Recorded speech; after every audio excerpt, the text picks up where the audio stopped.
This haunted love story is inspired and adapted from a classic. Set in a time 120 years ago, it's delightful with vintage charm and innocence of bygone era. We hope you enjoy the easy listening experience. It was the 31st of August and the summer was coming to an end. I had been on vacation for weeks and was now getting a growing detestation of it all. The bicycling tours, the friends, the scenery, just all of it. I had been restless all night. When morning came, I packed my bags and caught the first train back to the city. By 11:30 I was already climbing the dirty staircase to my apartment. When I got in, there was a heap of envelopes and annoying flyers that had drifted in through the letterbox. All the windows were shut. Dust lay thick on everything. There was a musty smell in the room. A smell that reminded me of the scent of earth and dead leaves in the woods where I had whiled my summer away. The thought of those dead leaves soon reminded me of the heap of letters lying by the door. I glanced through them. Only one of all those letters interested me in the least. It was from my mother and dated 17th of August. It read, Dear Jessie, I have bittersweet news for you. Your great-uncle Sefton had been ill and has sadly died of old age. God rest his soul. As you know, his wife has also been deceased and he has no children. My dear Jessie, it appears that he has left you half his immense property. The other half is left to a Selwyn Seaton, some relative of his late wife. You must come home at once. It is quite a large fortune, and I hope you see this letter in time. He has left the craziest will. Everything divided evenly between you two, except the house and estate. The will says you and Selwyn are to meet there on the 1st of September following his death. Then, in presence of the family, jointly decide which of you is to have the house. If you can't agree, it's to be donated to the state for a lunatic asylum. He was always so eccentric in his ways. The one who doesn't have the house gets an extra £20,000. I suppose you will choose the money. Come home at once. Your loving mother. I opened both the windows and lit a pipe. Sefton Manor, that gorgeous old place. I had seen a picture of it and would be more inclined to choose that mansion over the money. I hoped that Selwyn Seaton would want the money more than he wanted the house. If he didn't, well, perhaps my fortune might be large enough to offer him compensation that he changes his mind. And then I suddenly became aware that this was the 31st of August. That tomorrow was the day on which I was to meet this Selwyn and the family. I hurried and reached the station just in time to catch the train to Sefton. I had never to my knowledge heard of Selwyn.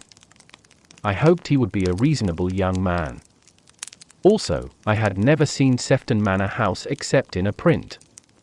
It occurred to me that I should see the house before that big meeting.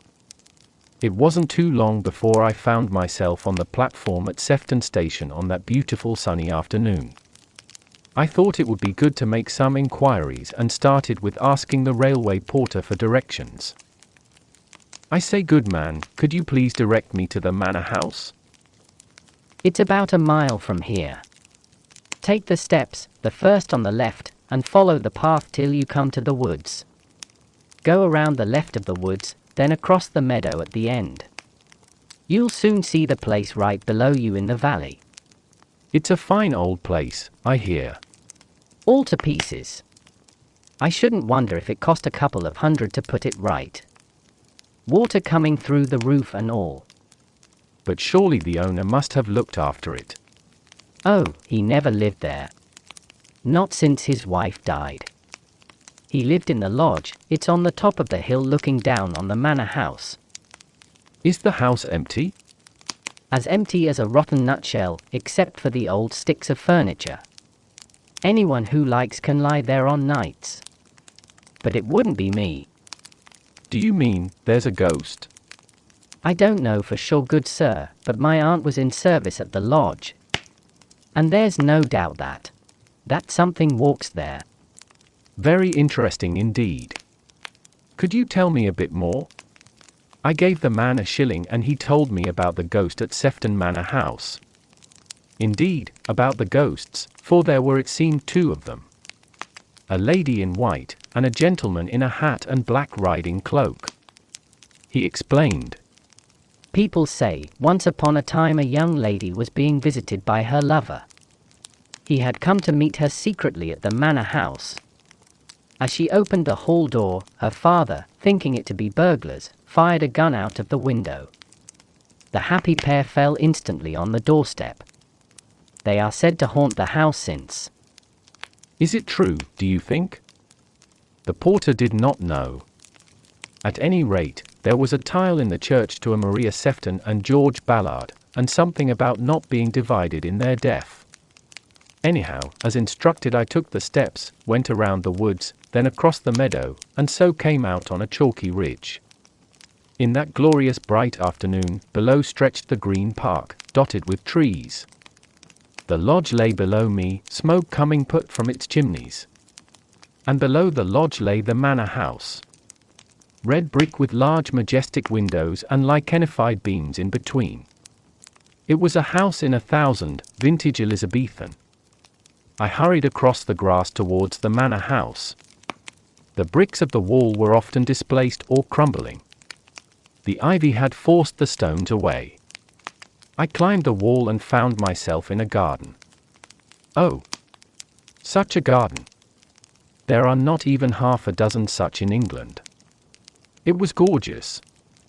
Ancient box hedges, rosaries, fountains, yew tree avenues, bowers of clematis, great trees, grey-grown marble balustrades and steps, terraces, green lawns.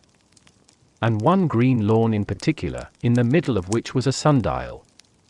All this was mine, or to be more exact, might be mine should that Selwyn prove to be a person of sense. How I prayed that he might not be a person of taste. That he might be a person who liked yachts or racehorses, or diamonds or cars, or anything that money can buy. Just not a person who liked beautiful Elizabethan houses and old gardens that are beyond belief. The sundial in the lawn stood on a mass of masonry, too low and wide to be called a pillar. I mounted the 2 brick steps and leaned over to read the date. The date was 1617, the initials SS engraved on it. The face of the dial was unusually decorated. It had a wreath of roses, traced outside the circle of the numbers. As I leaned, there a sudden movement on the other side of the pedestal and caught my attention. I leaned over a little further to see what had rustled. A rat? A rabbit? Just then, a flash of pink struck at my eyes. It was in fact a person, a lady in a pink dress. She was sitting on the step at the other side of the sundial. I suppose some exclamation escaped me. The lady looked up. Her hair was dark, as were her eyes. Her face was pink and white, with a few little gold-colored freckles on nose and on cheek bones. Her dress was of pink cotton, thin and soft. She looked like a beautiful pink rose. Our eyes met and I exclaimed, "I beg your pardon. I had no idea." There I stopped and tried to crawl back to firm ground. Graceful explanations are not best given by one leaning on his stomach across a sundial. By the time I was once more on my feet, she too was standing. It is a beautiful old place, She said gently, and as it seemed, with a kindly wish to relieve my embarrassment. She made a movement as if to turn away. Quite a show place, isn't it? I said stupidly enough, but I was still a little embarrassed. I just wanted to say something to stop her from leaving. You have no idea how pretty she was. She had a straw hat in her hand, dangling by soft black ribbons. Her hair was all fluffy soft, like a child's. "I suppose you have seen the house?" I asked. She paused, one foot still on the lower step of the sundial, and her face seemed to brighten at the touch of some idea. Well, no, not as yet. But the fact is, I really wanted to see the house. In fact, I've come miles and miles on purpose, but there's no one to let me in. The people at the lodge, I suggested. Oh no. The fact is, I don't want to be shown round. I want to explore. She looked at me critically. Her eyes dwelt on me. There was a longer glance at my face. Then she shrugged her pretty shoulders and said, Oh well. I see that you are a gentleman and a decent fellow. Why should I not look over the house in your company? Shall we? Perhaps I could get the keys. Do you really care very much for old houses? I do. And you? Oh yes. I care so much that I nearly broke into this one. I would have done it if the windows had been an inch or two lower. I am an inch or two higher, I said, standing squarely so as to make the most of my 6 feet beside her 5 feet 5 or thereabouts. Oh, if you only would. Why not? Let's have a look. She led the way past the marble basin of the fountain, and along the historic yew tree avenue. It had been planted like all old yew avenues by that industrious gardener of ours, Henry VIII. Then across a lawn, and then through a winding path that ended at a green door in the garden wall. You can lift this latch with a hairpin. And she proceeded to do so. We walked into a courtyard. Young grass grew green between the grey tiles on which our steps echoed. This is the window. Look, there's a broken pane. If you could get onto the windowsill, you could get your hand in and undo the latch. You could then let me in by the kitchen door. I did it. My conscience called me a burglar. But then the house was my own, or as good as my own. I let her in at the back door. We walked through the big dark kitchen where the old 3-legged pot stood high, and where the old fireplace still kept its ancient place. Then through another kitchen with modern-looking ware that was full of red rust. And then we entered into the great hall. It had old armor and other stately-looking adornments hanging on the walls. The carved stone staircases ran at each side up to the gallery above. The long tables in the middle of the hall were scored by the knives of the many who had eaten meat there. Initials and dates were cut into them. Oh, but what a place. This must be much older than the rest of it. Evidently. About 1300, I should say. Oh, let us explore the rest. It is really a comfort not to have a guide, but only a person like you who just guesses comfortably at dates. I should hate to be told exactly when this hall was built. We explored the ballroom and the picture gallery, white parlor and the library. Most of the rooms were furnished. All heavily, some magnificently. But everything was dusty and faded. It was in the white parlor, a spacious paneled room on the first floor, that she told me the ghost story. It was substantially the same as my porter's tale, only different in one respect. And so, just as she was leaving this very room. Yes, I'm sure it's this room, because the woman at the inn pointed out this double window and told me so. Just as the poor lovers were creeping out of the door, the cruel father came quickly out of some dark place and killed them both. And so now, they haunt it. It is a terrible thought. How would you like to live in a haunted house? I couldn't. I wonder who will live here. The owner is just dead. They say it is an awful house, full of ghosts. Of course, one is not afraid now. But at night, when the wind wails, and the doors creak, and the things rustle. Oh, it must be awful. I hear the house has been left to 2 people, or rather one is to have the house, and the other a sum of money. It's a beautiful house, full of beautiful things, but I should think at least one of the heirs would rather have the money. Oh yes, I should think so. I wonder whether the heirs know about the ghost. The lights can be seen from the inn, you know, at 12 o'clock, and they see the ghost in white at the window. Never the black one? Oh yes, I suppose so. The ghosts don't appear together? No. I suppose, whoever it is that manages such things knows that the poor ghosts would like to be together, so it won't let them. Come, we have seen all over the house. Let us get back into the sunshine. Now I will go out, and you can bolt the door after me. Then you can come out by the window. Thank you so much for all the trouble you have taken. It has really been quite an adventure going all over this glorious old place, looking at everything one wanted to see, not just at what the housekeeper allowed. She passed through the door, but when I had closed it and prepared to lock it, I found that the key was no longer in the lock. I looked on the floor. I felt in my pockets, and at last, wandering back into the kitchen, I discovered it on the table. I swear I never put it there. I had fitted the key into the lock and turned it, and then got out of the window. I dropped out into the yard and looked around. My lady in pink was nowhere to be found.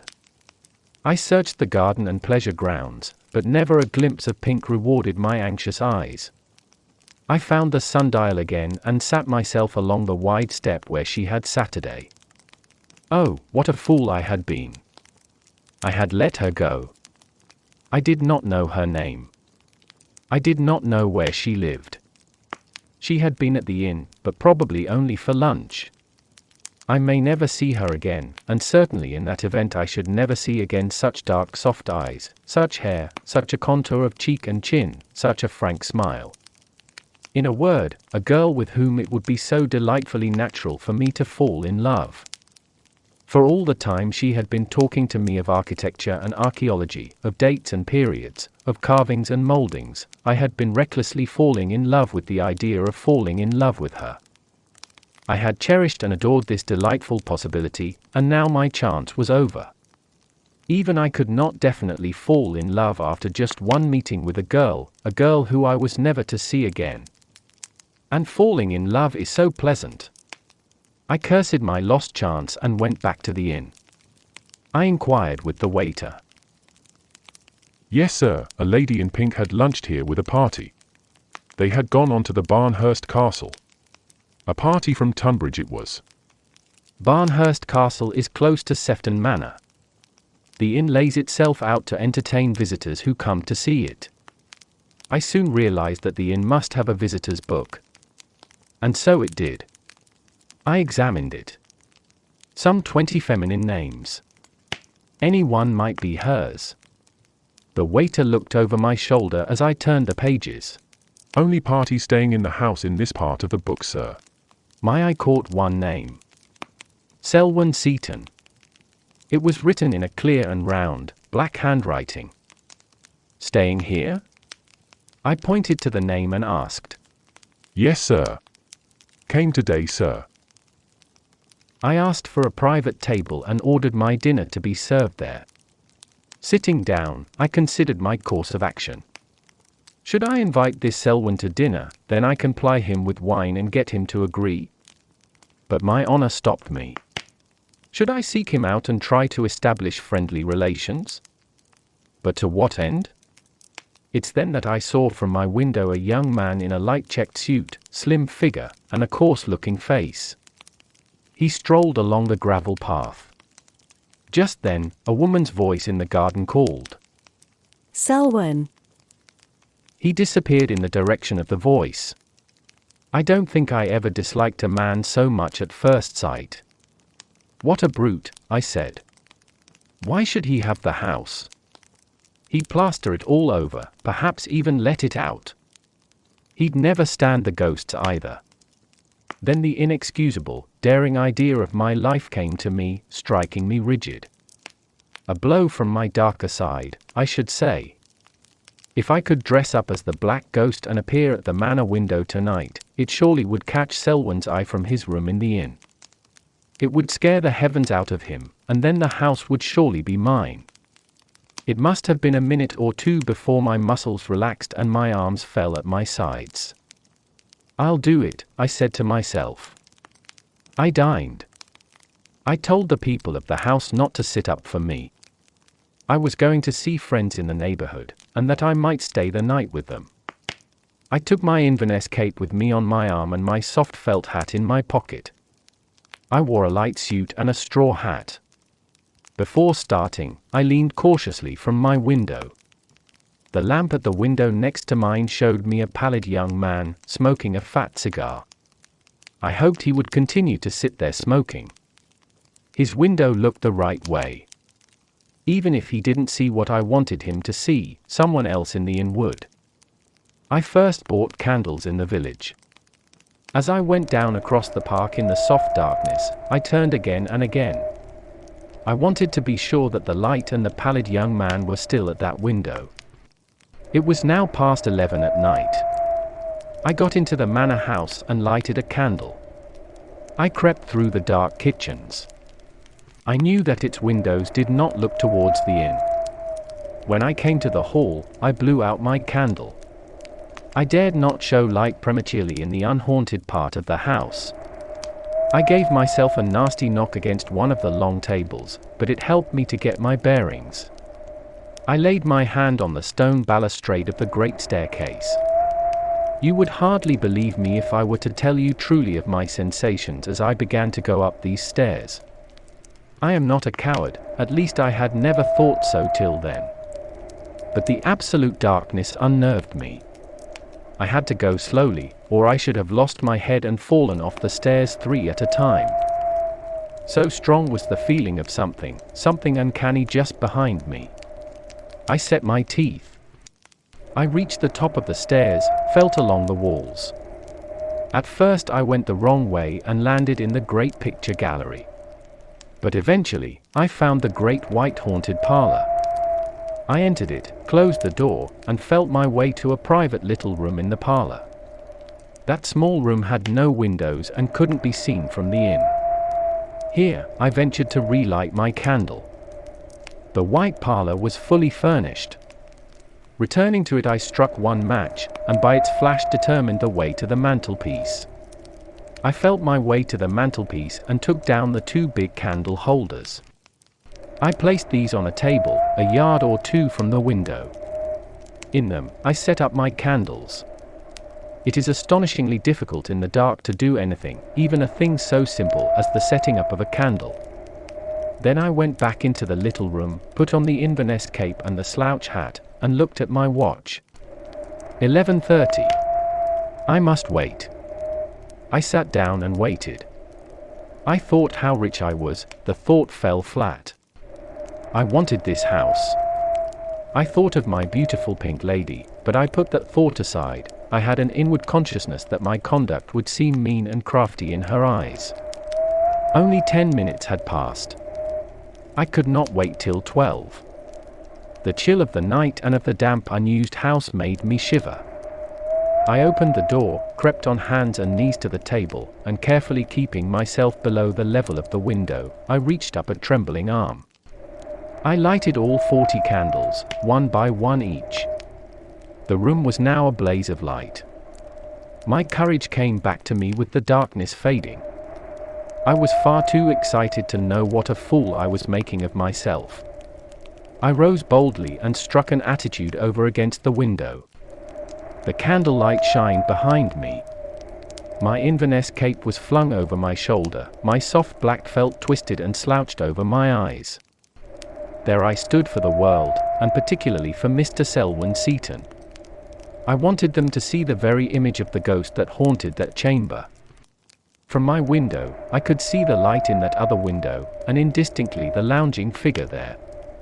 Suddenly I heard deep down in the house, a sound very slight, very faint. Then came silence. I drew a deep breath. The silence endured. And I stood by my lighted window. After a very long time, as it seemed, I heard a board crack, and then a soft rustling sound that drew nearer and nearer. It seemed to pause outside the very door of my parlor. Again, I held my breath, and now I thought of the most horrible ghostly story I had ever heard. Wait. I thought I saw the handle of that door move. I fixed my eyes on it. Then again there was silence. But to my surprise and horror the door opened. A soft, silent suddenness. I saw in the doorway a figure in trailing white. Its eyes blazed in a death-white face. It made 2 ghostly gliding steps forward. My heart stood still. I had not thought it possible for a man to experience so sharp a pang of sheer terror. I had masqueraded as one of the ghosts in this accursed house. Well, the other ghost, the real one, had come to meet me. I do not like to dwell on that moment. The only thing which pleases me is to remember that I did not scream or go mad. I think I stood on the verge of both. The ghost took 2 steps forward, then it threw up its arms. Just then, rather unexpectedly, the lighted candle it carried fell on the floor. The ghost reeled back against the door with its arms across its face. The fall of the candle woke me as from a nightmare. It was then that I realized that my ghost was human. I cried incoherently. "Don't scream, for heaven's sake. It's all right." The ghost dropped its hands and turned agonized eyes on me. I tore off my cloak and hat. I didn't scream. She said, and with that I sprang forward and caught her in my arms. She was, my poor pink lady. Now white as a white rose. I carried her into the small room and left 1 candle with her, extinguishing the others hastily. I had just realized that my ghost exhibition might bring the whole village down on the house. I tore down the long corridor and double-locked the doors leading from it to the staircase. Then back to the small room, to the white rose.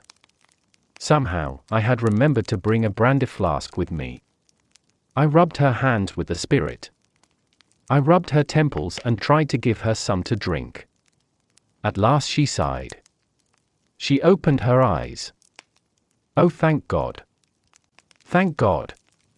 I cried, for indeed I had almost feared that my mad trick had killed her. "Are you better?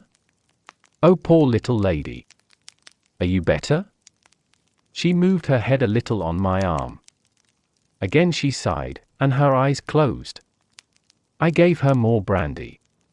She took it, choked a bit, and raised herself against my shoulder. I'm all right now. It served me right. How silly it all is. Then she began to laugh, and then she began to cry. It was at this moment that we heard voices on the terrace below. She clutched at my arm in a frenzy of terror, the bright tears glistening on her cheeks. Oh no.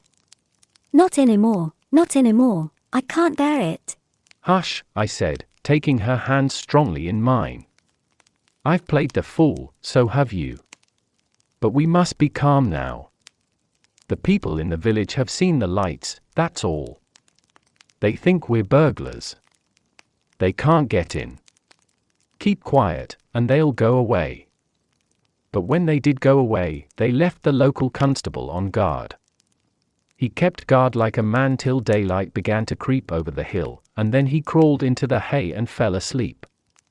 But through those long hours I sat beside her and held her hand. At first she clung to me as a frightened child clings, and her tears were the prettiest and saddest things to see.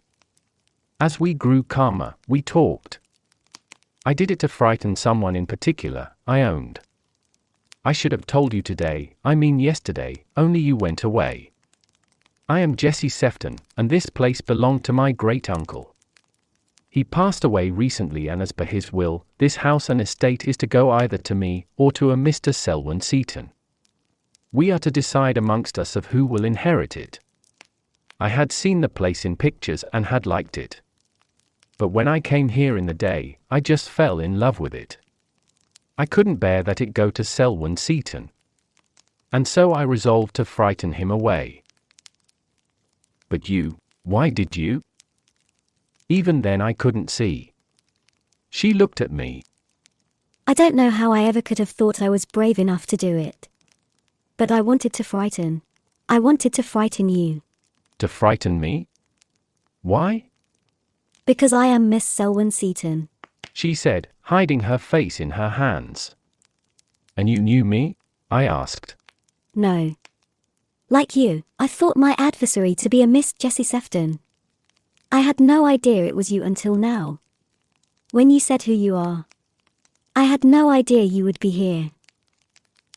I am a bit queasy. Can't we get back to the inn now?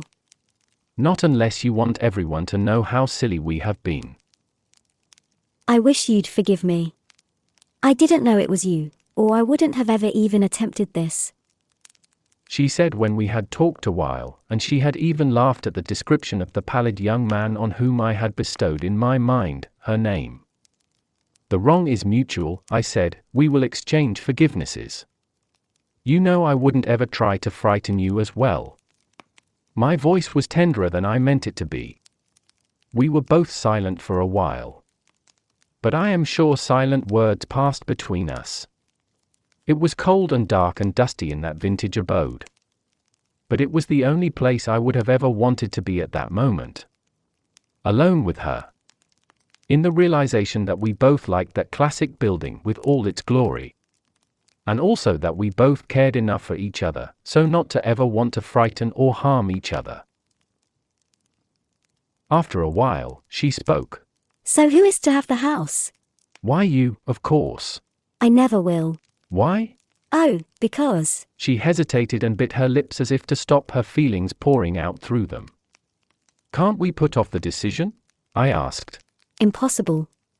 We must decide tomorrow, today I mean. Well, when we meet tomorrow, I mean today, with lawyers and chaperones and mothers and relations, give me one word alone with you. She answered with docility. Yes. Do you know, I can never respect myself again. To undertake a thing like that, and then be so horribly frightened. Oh. I thought you really were the other ghost. I will tell you a secret, I said. I thought you were the ghost, and I was much more frightened than you. She leaned against my shoulder as a tired child might have done and said, Oh well, if you were frightened too, I don't mind so very much. It was soon afterwards that, cautiously looking out of the parlor window for the 20th time, that I had the happiness of seeing the local policeman disappear. We got out of the window on the other side of the house, and went back to the inn across the dew on the park. The French window of the sitting room which had let her out of the inn, let us both in. No one noticed, and no one but she and I were any the wiser as to that night's work. It was like a garden party next day. Lawyers and executors and aunts and relations. They all met on the terrace in front of Sefton Manor House. Selwyn's eyes were downcast. My great-uncle's solicitor announced that we were to give our decision within the hour. Miss Seaton and I will announce it within that time, I said, and I at once gave her my arm. We arrived at the sundial and stopped. This is my proposal, I said. We will say that we decide that the house is yours. We will spend the 20,000 in restoring it and the grounds. By the time that's done, we can decide who is to have it. But how? Oh, we'll draw lots, or toss a halfpenny, or anything you like. I'd rather decide now. And I would like you to take it. I paused. The thought of her giving up what she so adored just for me was delightful. I knew then that her heart had become as tender as mine. No, you shall have it, I said with resolve. I'd rather you had it. I don't feel so greedy as I did before. Neither do I. Or at any rate not in the same way. Do you take the house, please? Then I said, My dear Selwyn, if you decline the house, I will too. Then, if we are both adamant, it will become an asylum. Just pretend to take the house and... She looked at me rather piteously. Very well, I will pretend to take the house, and when it is restored, we'll spin the penny. And so it was that before the waiting family, the house was adjudged to Selwyn. When the restoration was complete, I met Selwyn at the sundial. We had met there often in the course of the restoration, in which we both took an extravagant interest. I said, Now, we'll spin the penny.